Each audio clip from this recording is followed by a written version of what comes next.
The Bridge of Lanterns. In the mountain town of Luang Prabang, where the Mekong River curved like a silver ribbon, there stood an old wooden bridge hung with 100 paper lanterns. Locals said that if two people crossed the bridge together at sunset and made the same wish, fate would bind them, no matter how far they drifted apart. Mai had never believed such tales. She was a painter who owned a tiny riverside cafe filled with her artwork, portraits of strangers she'd never met, faces that came to her in dreams. After losing her fiancé in a motorbike accident 3 years earlier, she told herself she would never love again. Her world was colors and coffee cups now, or nothing more. Until one monsoon evening, a man appeared in her cafe, drenched from the rain. His name was Kenji, a Japanese architect traveling through Laos to study old bridges. His smile was quiet, his hands calloused, his eyes full of stories. When Mai brought him tea, he noticed one of her paintings on the wall, a portrait of a man standing on a wooden bridge, staring into the fog. "That bridge," he said softly. "It looks like the one near the old temple." Mai blinked. "You've been there?" He nodded. "I went there yesterday morning. I was the only one on it." She froze. That painting she had finished yesterday morning of a man she'd never seen before. It was him. From that day, Kenji became a regular visitor. He helped fix her leaky roof, repaired broken stools, and taught her how to fold paper cranes for the cafe's decoration. In return, Mai painted portraits of the people he described in his travels: old fishermen, monks, children playing by the riverbanks. Their friendship grew quietly, like moss between stones. But beneath every laugh, every shared meal, there was something neither dared to speak. Sometimes they walked together to the Bridge of Lanterns at sunset.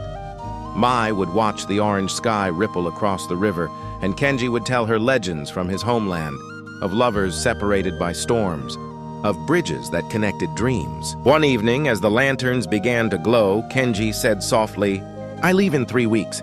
I have to return to Kyoto for my sister's wedding." Mai smiled, though her heart ached. "Then we should hang a lantern for you. For luck." She didn't say it, but she wanted to hang one for love, too. For a love she was afraid to lose again. On his last night in Luang Prabang, Kenji came to the cafe after closing hours. He carried a small wooden box. "I built this for you," he said. Inside was a miniature bridge carved from teak wood, with 2 tiny lanterns hanging in the middle. She touched it carefully. "It's beautiful." He looked at her for a long moment. "I wanted to ask, would you cross the real bridge with me tomorrow, at sunset?" Her throat tightened. She thought of her lost fiancé, of the years she'd buried her heart in silence. But when she met Kenji's gaze, calm, patient, steady, something inside her whispered, "It's time." The next day, the town gathered for the Lantern Festival. The river shimmered with floating lights as drums echoed in the distance.